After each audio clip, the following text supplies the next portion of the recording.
बिस्मिल्लाहिर्रहमानिर्रहीम। अस्सलाम वालेकुम नाज़रीन, मैं हूँ महरीन सब्तैन। देख रहे हैं आप मेरा यूट्यूब चैनल और फेसबुक पेज। नाज़रीन, आज जो स्टोरी मैं आपके साथ शेयर करने जा रही हूँ वो वालिदैन जो ख़ास तौर पे अपने बच्चे बच्चियों को बाहर पढ़ने के लिए भेजना चाहते हैं, उनके हवाले से मैं बहुत सी कहानियाँ आपके साथ शेयर करती हूँ। बाहर के मुल्क में जाकर बच्चे बच्चियों को किस तरह की मुश्किलात का सामना करना पड़ सकता है, क्या कुछ उनके साथ वहाँ पर होता है, किस तरह की चीज़ों के हवाले से उन्हें ख़बरदार रहना चाहिए। आज जो ये कहानी है ना, ये मेरे दिल के बड़े करीब है। वो इसलिए कि हम कुछ रिश्तों से बड़ी उम्मीदें रखते हैं। हम बहुत से रिश्ते ऐसे होते हैं जिन पर हम अंधाधुंध एतमाद करते हैं। अपनी औलाद से ज़्यादा कोई प्यारा नहीं होता। सबसे पहले इंसान के लिए अपनी औलाद होती है, अपने माँ बाप होते हैं।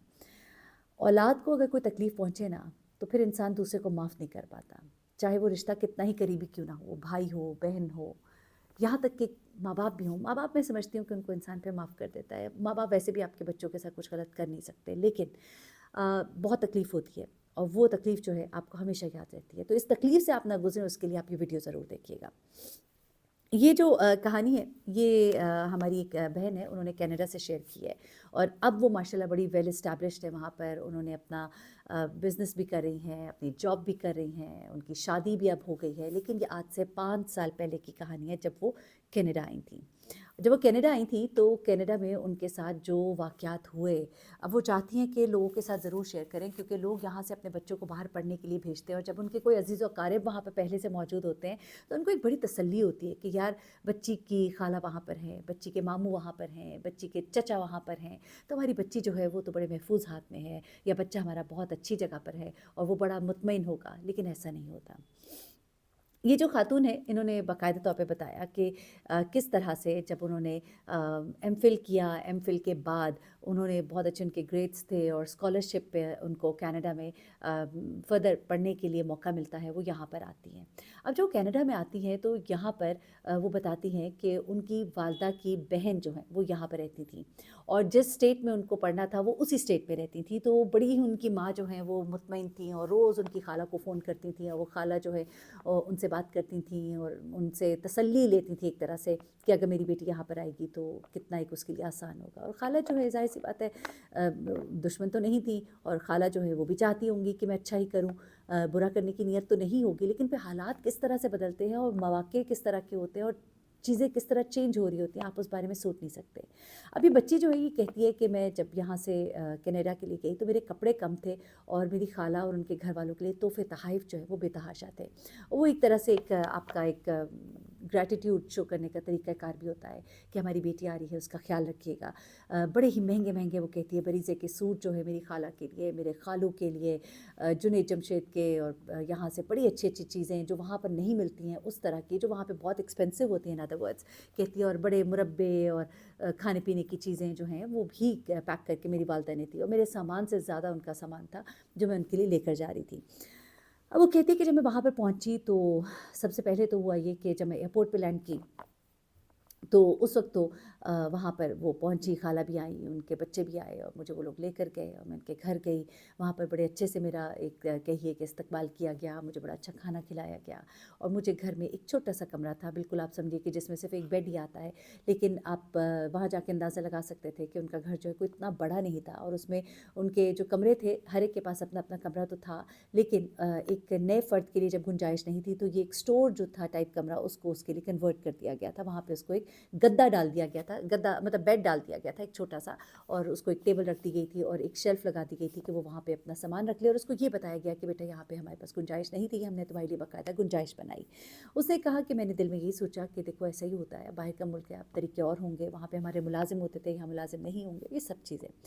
वो कहती मुझे जाते हुए मेरी वालदा ने ख़ास तौर पे कहा था कि जब तुम वहाँ जाओगी तो मेहमानों की तरह ना बैठ जाना, वहाँ पे ना मुलाज़िम होते हैं, ना कुछ और होता है, तो घर के कामों में उनके साथ हेल्प करना, अपने काम खुद करना और चीज़ों को बड़ा ऑर्डर में रखना, उनको तुम्हारी वजह से कोई डिस्टर्बेंस ना हो आने-जाने में, तुम्हारे टाइमिंग्स की वजह से वो डिस्टर्ब ना हो। तो कहती मैं बहुत ज़्यादा कॉन्शियस थी कि कोई भी ऐसी चीज़ ना हो और इसलिए मैं बहुत ज़्यादा उनसे झुक-झुक के मिल रही थी, उनसे पूछती भी थी कि आपको कुछ चाहिए तो नहीं, और वो सब जो है अपने कामों में मसरूफ़ होते थे। वो कहते थे कोई ऐसी बात नहीं है। वो कहती है कि शुरू के दिन जो है इस तरह बड़े अच्छे गुज़रे, यूनिवर्सिटी में मेरा एडमिशन हो गया। यूनिवर्सिटी जो है वो कम से कम 45 मिनट की ड्राइव पे थी, तो वो कहती है कि उसके लिए मैंने एक बस का अरेंज कर लिया और बस पे जो है मैं जाती थी तो बहुत थोड़े से पैसे लगते थे ना होने के बराबर, और उस पे मैं सवार होकर यूनिवर्सिटी जाती थी और वापस आती थी तो रास्ते में मैं पढ़ती भी जाती थी ताकि मेरा वक्त ना ज़ाया हो। 45 मिनट जो है मैं अपने पढ़ते पढ़ते गुजार देती थी।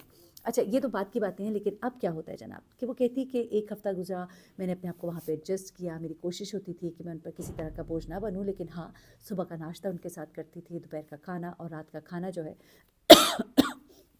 मेरा उनके साथ होता था। I am sorry.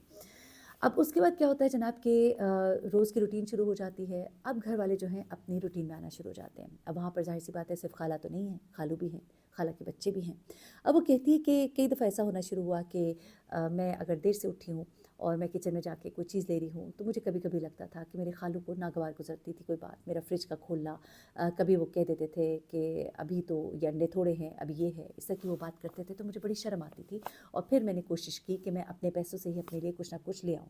लेकिन वो कहती है कि जब मैं अपने पैसों से कुछ चीज़ें ग्रोसरी लेकर आई और मैंने रखी, अगले दिन जब मैं इस्तेमाल करने लगी तो मुझे पता लगा उसमें से काफ़ी चीज़ें ख़त्म हो गई थी। पर मैंने कहा चलो कोई नहीं, मैं भी साथ रह रही हूँ, खाना भी खाती हूँ, कुछ नहीं होता।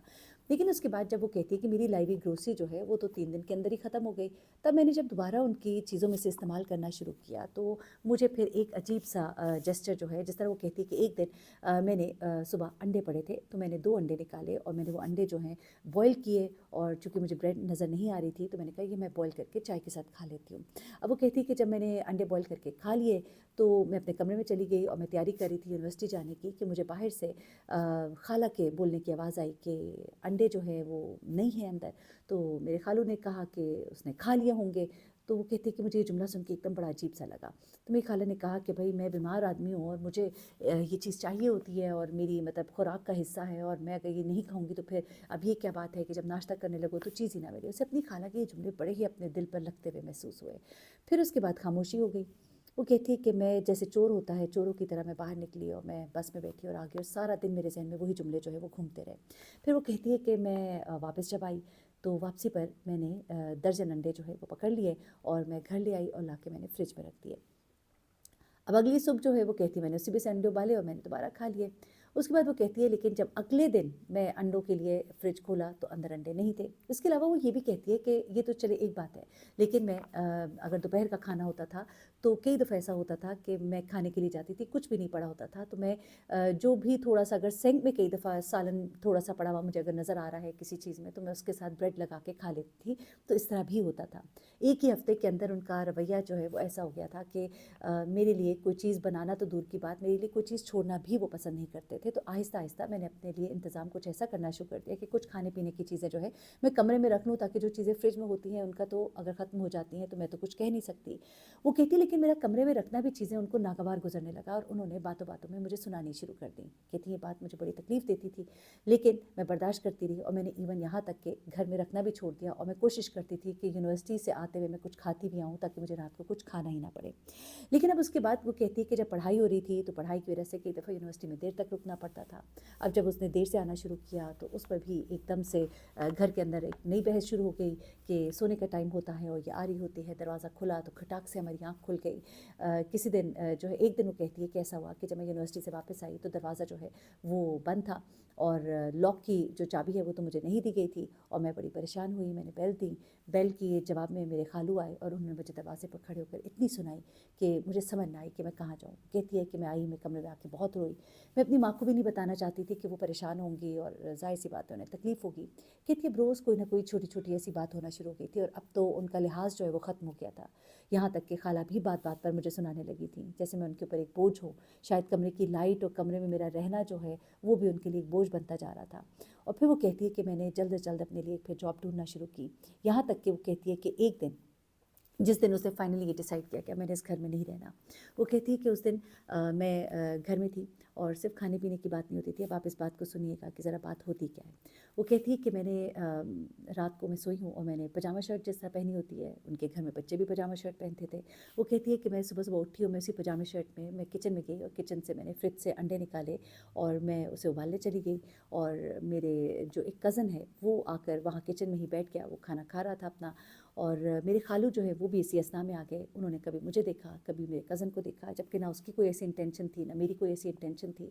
और वो उधर से उठकर गुस्से में चले गए। मुझे समझ नहीं आई कि आखिर हुआ क्या है, लेकिन بعد میں مدعا کھلا جب شام کو میری خالہ نے میرے کمرے میں آ کے مجھے بے لگام سنائی. وہ لوگ جو وہاں پر رہتے تھے، جنہوں نے یورپ کا کلچر دیکھا ہوا ہے، جنہوں نے وہاں آزادی، اور ان کے بچے جو ہے وہ بہت ہی اس طرح کے کپڑے پہنتے تھے، وہ کہتی ہے جو میں نہیں پہنتی، لیکن اس کے باوجود انہوں نے آ کے مجھے وہ سنائی کہ تم اس طرح کے کپڑے جو ہے کیا اپنے بھائی کو دکھانے کے لیے پہنتی ہو. اور میں ان کی شکل دیکھتی رہ گئی اور میرے آنکھوں سے آنسو گرے جا رہے تھے. اور اس کے بعد میں نے سوچ لیا کہ اب میں نے یہاں نہیں رہنا. وہ کہتی ہے ان دنوں میں اپنے لیے نوکری بھی ڈھونڈ رہی تھی، اور کوئی اللہ کی طرف سے ایسا ہوا کہ مجھے ایک اچھی جاب جو ہے وہ آفر ہو گئی تھی. میں اپنی پڑھائی کے ساتھ ساتھ جاب بھی کر سکتی تھی، اور مجھے کچھ پیسے بھی ملے. میں نے اپنے گھر سے پیسے منگائے، اور آخر کار میں نے اپنی ماں کو یہ تمام باتیں بتا بھی دی. اور انہوں نے بھی مجھے فوراً کہا کہ تم وہاں سے اپنا سب کچھ اٹھاؤ اور چلی جاؤ.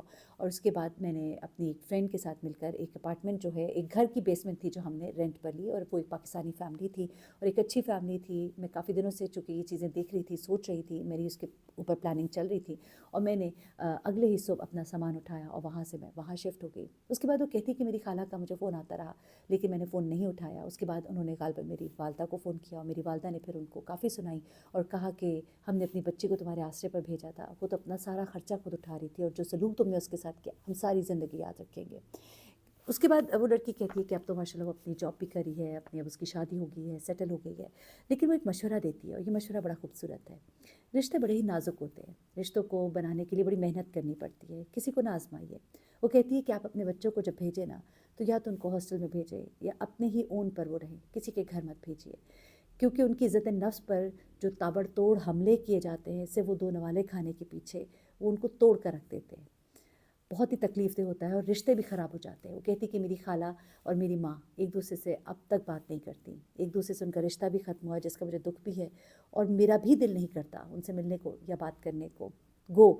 میں سمجھتی ہوں کہ شاید میں ان سے بات کر لیتی، لیکن میری والدہ نے مجھے سختی سے منع کر دیا ہے. تو وہ رشتہ بھی ختم ہوا، اور دوسرا وہ جو اذیت جس سے آپ کو گزرنا پڑتا ہے. اور پھر آپ اپنے معصوم بچے جب باہر بھیجتے ہیں تو آپ سوچئے کہ وہ کس چیز سے گزر رہے ہوتے ہیں. وہ کہتی کتنا عرصہ میں نے یہ باتیں اپنی ماں کو نہیں بتائی، لیکن جب مجھے گھر بدلنا تھا تو مجھے ان کو بتانا تھا تاکہ وہ کچھ غلط نہ سوچیں. تو یہ جناب یہ سب کچھ ہوتا ہے. اس لیے آپ اپنے بچے جب بیرون ملک پڑھنے بھیجتے ہیں تو مت خوش ہوا کرے اگر آپ کو لگتا ہے کہ وہاں پہ آپ کا کوئی رشتہ دار رہتا ہے، کیونکہ پھر یہ سب کچھ بھی ہوتا ہے. اب تو بہت خیال رکھیے گا، دعا میں یاد رکھیے گا. اللہ حافظ.